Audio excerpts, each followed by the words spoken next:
मुझे खुशी है कि आज के शहर में बच्चों की पढ़ाई के लिए जो बहुत पुरानी मांग थी, दशकों से पुरानी मांग थी, एक नया भवन बिल्डिंग बच्चों के लिए बने।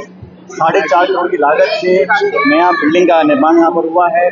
37 कमरे इसके अंदर हैं और नाना प्रकार की सुविधा हम लोग देना चाहते हैं ताकि बच्चों के लिए पढ़ाई के संसाधन है इसको और विस्तारित कर सकें। और मुझे लगता है कि आने वाले समय में बहुत लाभदायक रहेगी।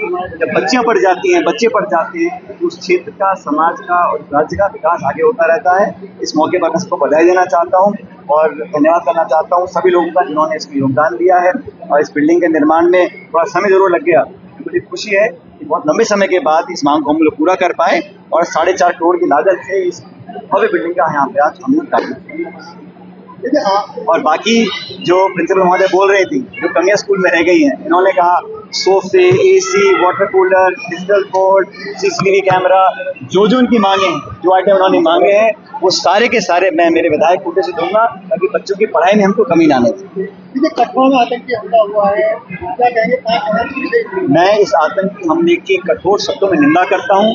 ये कायरता का परिचय है। हमारे नौजवानों के ऊपर घात लगाकर हमला किया गया, हमने रिस्पॉन्ड भी किया, लेकिन इस प्रकार की घटनाएं लगातार बढ़ रही हैं, चिंता का विषय है। एक तरफ चीन लगातार हमारी सीमाओं में आकर अतिक्रमण कर रहा है, ऊपर से जम्मू कश्मीर में सरकार हमेशा दावा करती रही है कि स्थितियां सामान्य हो रही हैं।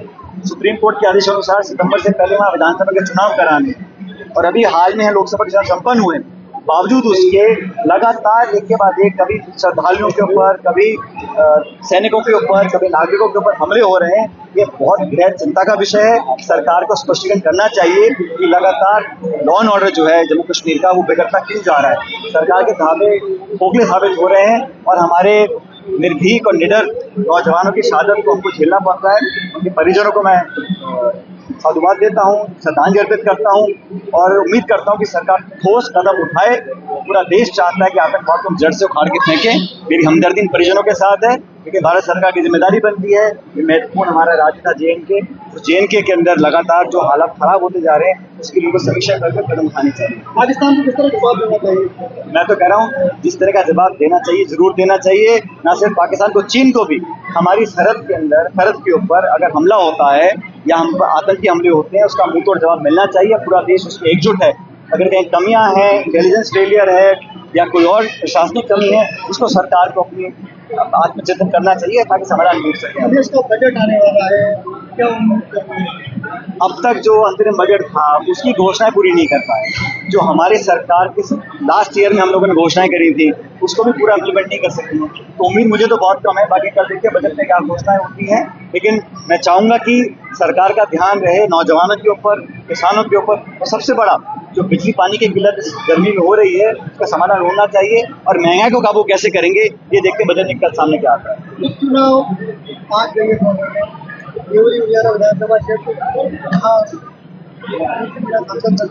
जहाँ जहाँ उपचुनाव होंगे इतिहास गवाह है, लगभग हर उपचुनाव में कांग्रेस पार्टी जीत कर जाती है।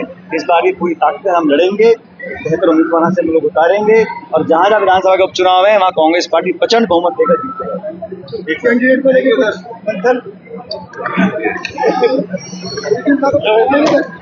जीतेगा।